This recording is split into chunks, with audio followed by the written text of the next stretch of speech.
Hi everyone, I'm Lisa from Bedtime Stories for Kids, and the kids are already laying in bed right now. So I'm going to continue with Book 1, The Maze of Bones. This is by Riordan, and it's from the 39 Clues series. We're on Chapter 3. Amy Cahill thought she had the most annoying little brother on the planet, and that was before he almost got her killed. It all started when Mr. McIntyre read their grandmother's will and showed them the video. Amy sat there in shock. She found herself holding a green slip of paper worth $1 million. A challenge? A dangerous secret? What was going on? She stared at the blank projector screen. She couldn't believe her grandmother would do something like this. The video must have been made months ago, judging from the way Grace had looked.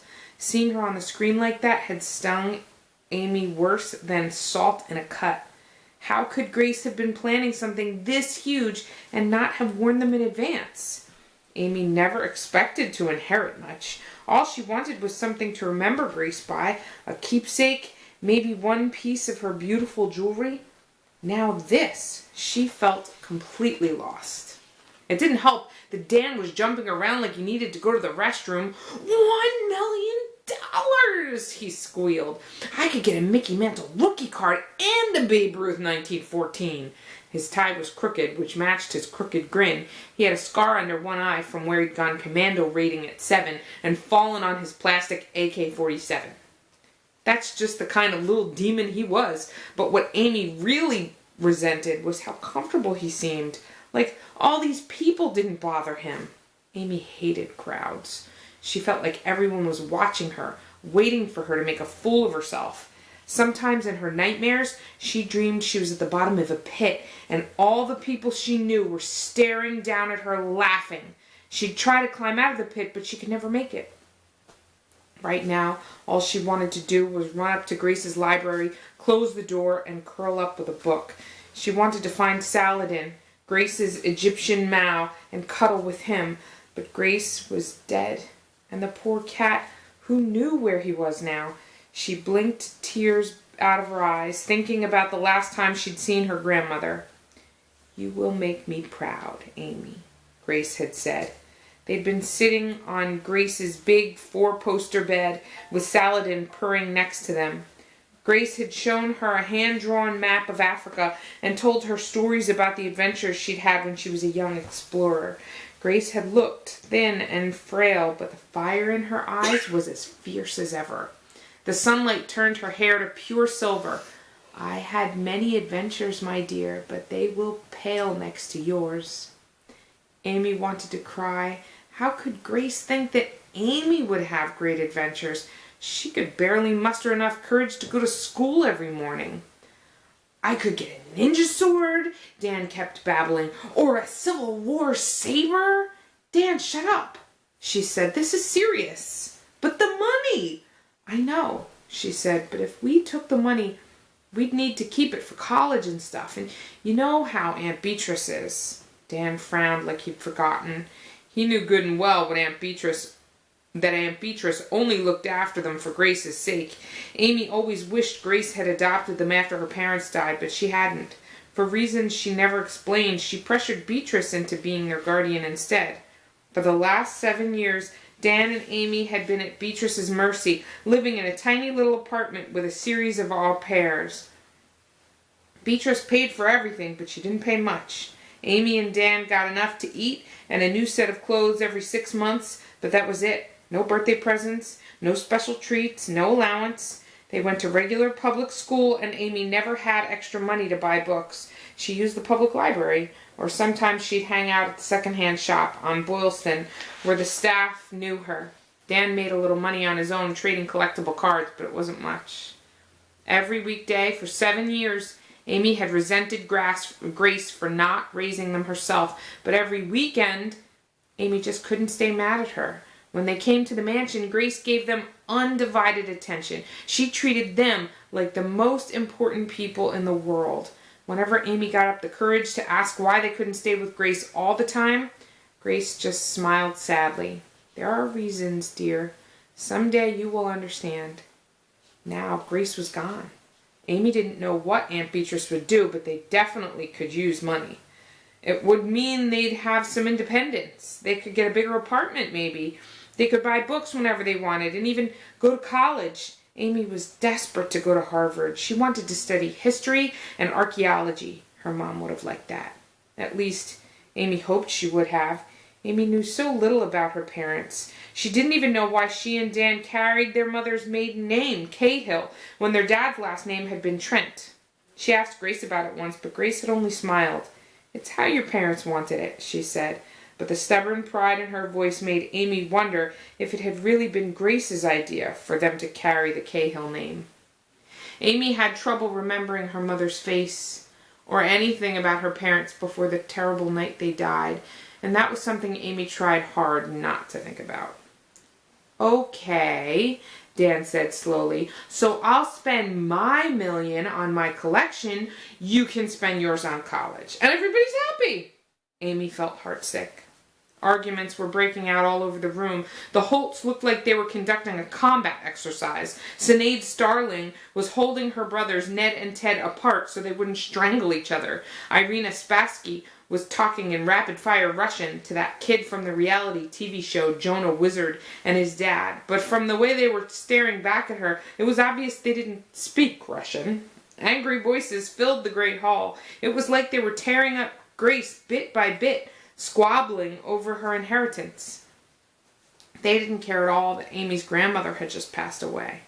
Then somebody right behind her said, "You'll decline the challenge, of course." It was Ian Cabra, with his annoying sister Natalie at his side. Despite herself, Amy's stomach did a little somersault because Ian was very good looking. He had gorgeous dark skin, amber eyes, and a perfect smile. He was 14, same as her, but he dressed like a grown-up, in a silk suit and tie. He even smelled good, like clove. Amy hated herself for noticing. "I would be sad if something happened to you," Ian purred. "And you so need the money." Natalie put her hands to her mouth in mock surprise. She looked like a life-size doll in her satin dress. Her luxurious black hair swept over one shoulder. "That's right, Ian. They're poor. I keep forgetting. It seems so odd we're related, doesn't it?" Amy felt herself blush. She wanted to say something scathing in reply, but her voice wouldn't work. "Oh, yeah?" Dan said. "Well, maybe we're not related. Maybe you're mutant aliens because real kids don't dress like bankers and fly around in their daddy's private jet." Ian smiled. "You misunderstand me, dear cousin. We're very happy for you. We want you to take the money, have a wonderful life, and never think about us again." Grace, Amy managed, hating that her voice wouldn't cooperate. "Grace would want you to risk your lives?" Ian supplied. "How do you know? Did she tell you about this contest she was planning?" Neither Amy or Dan answered. "I see," Ian said. "That must be terrible. Thinking you were Grace's favorites and then being left in the dark like that. Perhaps you weren't as important to the old woman as you thought, eh?" "Now, Ian," Natalie chided. "Perhaps Grace just knew they weren't up to the challenge. It sounds quite dangerous." Natalie smiled at Amy. "We'd hate to see you suffer a painful death, wouldn't we?"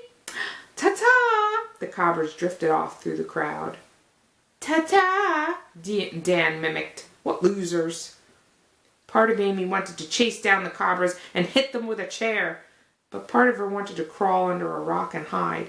She wanted so badly to tell them off, but she hadn't even been able to speak. "They're taking the challenge," she muttered. "Well, duh," Dan said. "What's another $2 million to them? They can afford to give it up."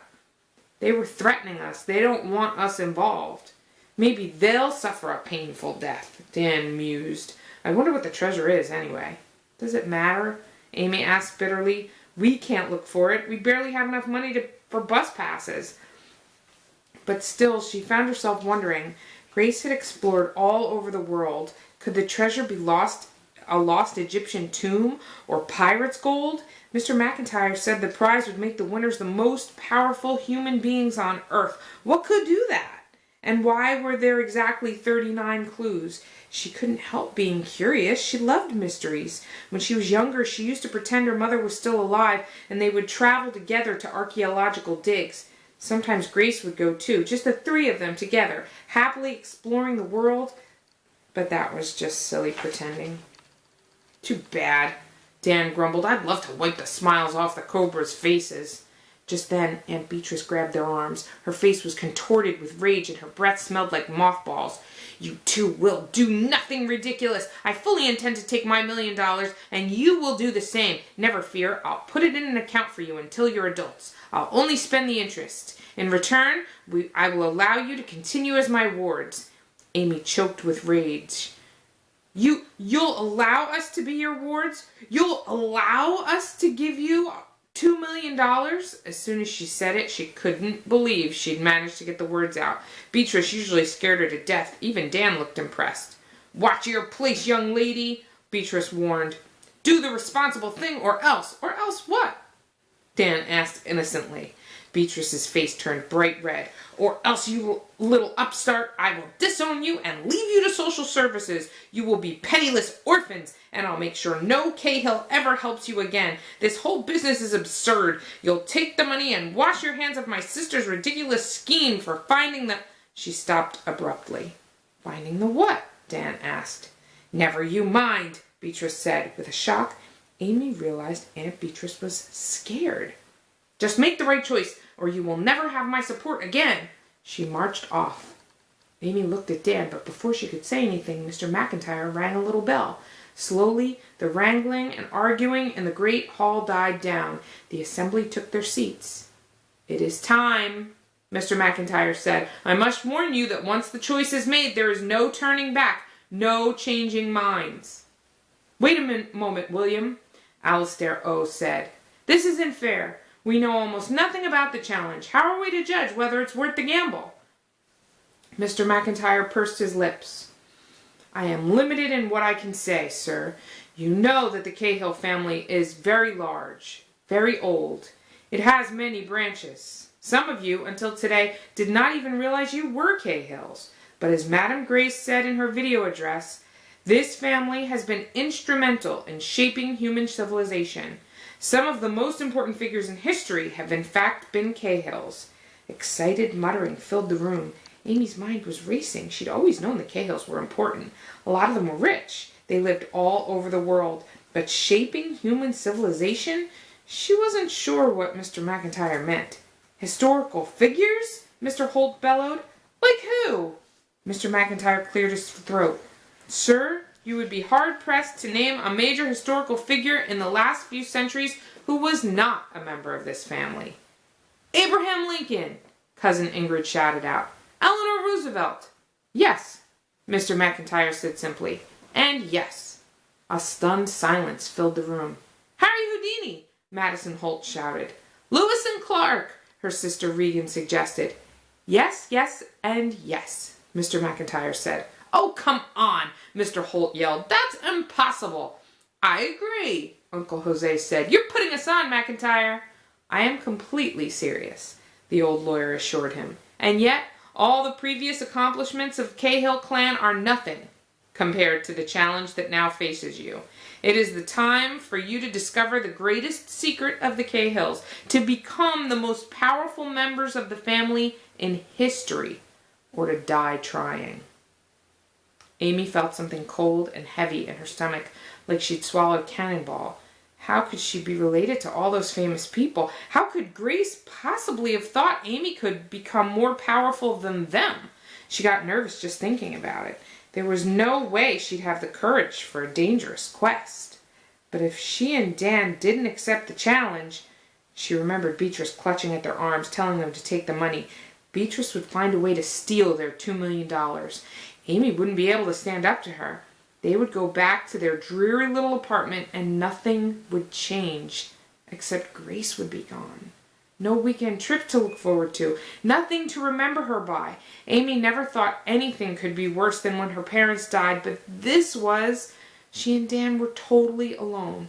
The only way out was this crazy idea that they were part of a great historical family, part of some mysterious contest. Amy's hands started to sweat. Okay, so we're going to end there for now. This is the middle of chapter 3, and we'll continue chapter 3 in a part 2 video. We'll link below. Thanks. Don't forget to subscribe. Good night, everybody.